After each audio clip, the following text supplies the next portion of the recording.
So Elon finally admits, y'all, I'm laughing because it's funny. Elon Musk finally admits that he hates. Oh my goodness, the girls are fighting. They are fighting.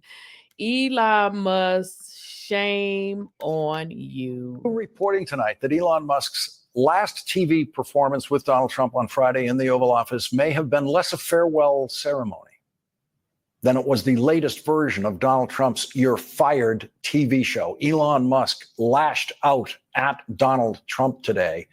And it may be because, as NBC News is reporting tonight, Musk had hoped to stay on in his special government employee capacity beyond the 130-day period, which the White House ultimately did not accommodate. And if true, then Elon Musk was effectively fired by Donald Trump, which could explain Elon Musk screaming at the top of his Twitter lungs this afternoon, "I just can't stand it anymore." We have never had a more disturbed holder of the title richest person in the world than the person who holds that title tonight. And that person has apparently never been more disturbed than he is tonight. And Elon Musk has, over the years, publicly discussed suffering from depression and disturbances of various kinds for which he sought treatment that included carrying around a box of drugs during the last presidential campaign, according to reporting in the New York Times. The Times also reported that Elon Musk used ketamine, Adderall, psychedelic mushrooms, and of course, ecstasy, which is not a legally prescribed drug. With that in mind, imagine the tension Elon Musk must have been feeling today when at 1:31 p.m. he tweeted, quote, "I just can't stand it anymore." No previous richest person in the world has ever declared to the world, "I just can't stand it anymore." I'm speaking to you tonight from a building named after the once richest person in the world, John D. Rockefeller, whose riches were built on monopolizing the oil industry, but whose name now lives on in the Rockefeller Foundation, which for 112 years has been using Rockefeller wealth to do good in the world, something Elon Musk has chosen not to do. Elon Musk said today, "I just can't stand it anymore." He wasn't talking about the feeling of being responsible for killing at least tens of thousands of people, approaching hundreds of thousands of people in Africa and elsewhere in the world who are now starving to death because Elon Musk literally took their food away when he destroyed the United States Agency for International Development, the largest famine relief provider in the world. When Elon Musk said, "I just can't stand it anymore" today, he wasn't talking about the feeling he has thinking about the people from whom he personally took away AIDS treatment medication that kept them alive. It's a tortured statement. "I just can't stand it anymore." It's something that no previous richest person in the world has ever declared to the rest of the world. The Mali Empire's 14th century leader, Mansa Musa, then by far the richest person in the world, never said, "I just can't stand it anymore." But then he was never fired by Donald Trump. Bill Gates, formerly the richest person in the world, described Elon Musk as, quote, "the world's richest man killing the world's poorest children." But that's not what was torturing Elon Musk. That's not what was driving him crazy. "I just can't stand it anymore." He said that. He said that because of his disappointment in Donald Trump. Elon Musk lasted exactly one business day before he exploded with, "I just can't stand it anymore."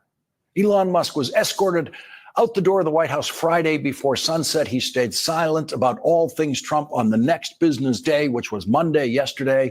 He made it halfway through a 9-to-5 day today before he cracked on Tuesday and attacked Donald Trump with these words: "I'm sorry, but I just can't stand it anymore. This massive, outrageous, pork-filled congressional spending bill is a disgusting abomination. Shame on those who voted for it.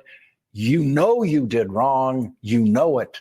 Donald Trump told them to vote for it." That means Elon Musk is calling for shame on Donald Trump and saying to Donald Trump, you know you did wrong. You know it. This was the moment that all the watchers of Elon Musk and Donald Trump have been waiting for since Elon Musk joined the Trump presidential campaign. How long could the two strangest rich people in the world stand each other? Elon Musk declared today on day 134 of the Trump presidency, "I just can't stand it anymore." And in response, the explosively rageful Donald Trump said nothing. And that is how you know who Donald Trump fears in this world. If you attack Donald Trump and Donald Trump says nothing, Donald Trump's silence is the biggest expression of fear that he has. Donald Trump fears not being able to get more money from the richest person in the world. Donald Trump fears the richest person in the world turning his money against Donald Trump's candidates in Republican primary elections.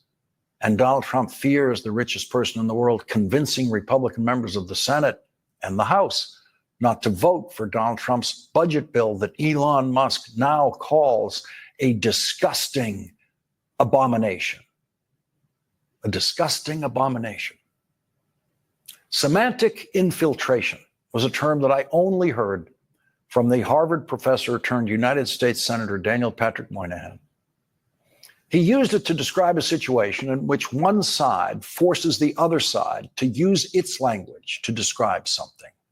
Rupert Murdoch did that with the title of his so-called cable news channel. It's not a news channel. It's a right-wing propaganda channel. But Rupert Murdoch called it Fox News. The second word of that title is a lie. But Rupert Murdoch, through semantic infiltration, knew he could force everyone to call his propaganda news through semantic infiltration, calling it Fox News, and it worked. And it usually does. There's another cable news network that claims to be objective in every way that has been calling the Trump Republican budget bill routinely the big, beautiful bill. And that is successful.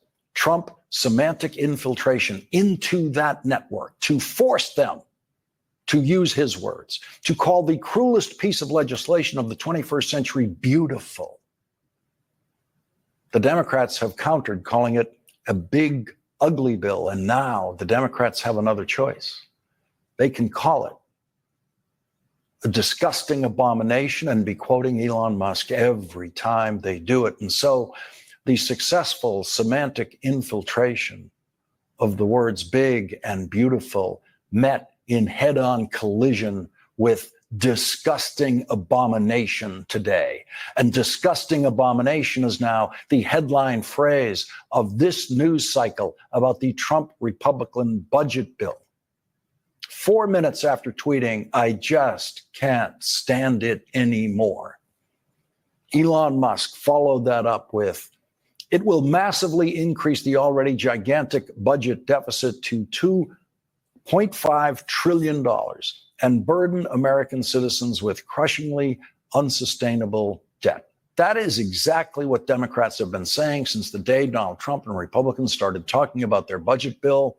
And they said that every day that Donald Trump talked about doing exactly this during his presidential campaign, that they were going to dramatically increase the national debt. That's what the Republican agenda has been from the start. And only now does Elon Musk realize what Republicans have always done to the national debt. Republicans have always increased the national debt. That is the only thing they've ever done with the national debt. And Democratic administrations have always reduced the deficits that have been run up by reckless Republican presidents and Republican Congresses. That is the budgetary cycle we've been in since the 1980s. Republican presidents increase the deficits.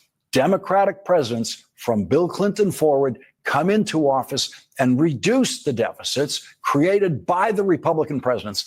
And then when Republican presidents get another chance, they run up the deficits again, and they always do it exactly the same way, with massive tax cuts for the rich. The Republicans are going to massively increase the budget deficit and increase the national debt again. Elon Musk now knows that, apparently, and he spent 2 hours after that last tweet pondering his next tweet, or doing whatever he does when he's not tweeting. Looking for stuff, maybe, looking for boxes of stuff that he carries around. Or just looking at the ceiling absentmindedly, like he did in the Oval Office last week, inexplicably, while the president of the United States was speaking and everyone else in the room was looking at the president and listening to him. Everyone except the pained Elon Musk, who already looked like he just couldn't stand it anymore. Elon Musk, who just couldn't bring himself to listen to Donald Trump, to look at him and listen to him while he was speaking. Perhaps because Elon Musk knew right then, when he was standing there, that he was getting fired. And today, after his 2-hour Twitter silence, Elon Musk said, in November next year, we fire all politicians who betrayed the American people. That means Elon Musk wants to fire every single Republican member of the House of Representatives, except for 2 who voted for the disgusting abomination of the bill. 2 Republicans didn't vote for it. And that has to mean that Elon Musk wants to fire the man who apparently fired him on Friday. We fire all politicians who betrayed the American people, says Elon Musk. That's Elon Musk saying that Donald Trump betrayed the American people by pushing this bill that Elon Musk now calls a disgusting abomination. And so there it is. On the 134th day of the Trump presidency, Elon Musk wants to fire Donald Trump for betraying the American people, which is 5 years late, Elon. He betrayed the American people on January 6th, 2021. And he betrayed the American people when he tried to commit extortion in Ukraine with President Zelensky, which got Donald Trump impeached for the first time. And Donald Trump betrayed the American people by putting Elon Musk in charge of destroying the American government as we know it for as much as he possibly could for 130 days. The unelected Elon Musk, the richest person in the world, assigned by Donald Trump to take the food away from the mouths of the poorest people in the world, assigned by Donald Trump to be responsible, as Bill Gates said, for killing the poorest children in the world. And so Elon Musk's version of Donald Trump betraying the American people is the purely self-interested Musk version of Donald Trump betraying the American people. Mike Johnson, who was perfectly cast in the daily Republican psychodrama of the House of Representatives to play the guy who is obviously really in over his head, turned in another in over his head performance today. What do you say to Elon Musk, who just called your bill a disgusting abomination? Let me say this. It's very disappointing. Okay, I've come to consider Elon a good friend. He's obviously a very intelligent person, and he's done a lot of great work. But with all due respect, my friend Elon is terribly wrong about the one big beautiful bill. We had a long conversation yesterday. He and I spoke for, I think, more than 20 minutes on the telephone, and I extolled all the virtues of the bill. He seemed to understand that. We had a very friendly conversation about it. So the in over his head guy spoke to the most disturbed, richest person in the world in history for 20 minutes yesterday, thinking, hey, problem solved. And the next day, Elon Musk says that that guy should be defeated in his congressional election in Louisiana next year, not just removed from the speakership, but removed from the House of Representatives and defeated and driven out of Washington forever. In November next year, we fire all politicians who betrayed the American people. He means Mike Johnson, the Republican Speaker of the House, betrayed the American people. And all the other Republican members of the House who voted for that bill betrayed the American people. If you're a Republican senator tonight, you're in a position to stop this bill in its tracks and do it for the richest person in the world. And if you don't, you will be taking the gamble that Elon Musk will be funding your opponent in your reelection campaign to the Senate next year. The mild-mannered and capable Republican Senate Majority Leader, John Thune, now has absolutely no idea how to defend his Republican senators running for reelection against campaign attacks from Elon Musk. And John Thune's Republican members of the Senate know that John Thune cannot defend them. Are you concerned that he could help tank this bill and whip members against it? Well, they listen to him or they listen to you? Well, my hope is that as he has an opportunity to further assess what this bill actually does, that he'll come to a different conclusion. But nevertheless, I mean, we have a job to do. John Thune's problem tonight is that Elon Musk no longer has a job to do in the Trump administration, and he is reportedly feeling like he got fired. And Elon Musk, who is himself a disgusting abomination, has just renamed your budget bill. NBC News is also reporting that Elon Musk is very disappointed that the bill doesn't include electric vehicle tax credits. Those tax credits, championed by Democrats, now being repealed by Republicans, have been very important to making Elon Musk the richest person in the world. And so Elon Musk is happy to run up the budget deficit as long as we're doing it in a way that makes more money for him, like the electric vehicle tax credits. Elon Musk is the abomination that the Republicans in the Senate and the House and that Donald Trump deserve.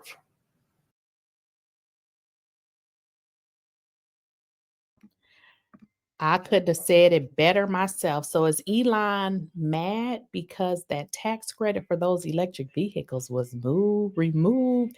And guess what? No more money for you,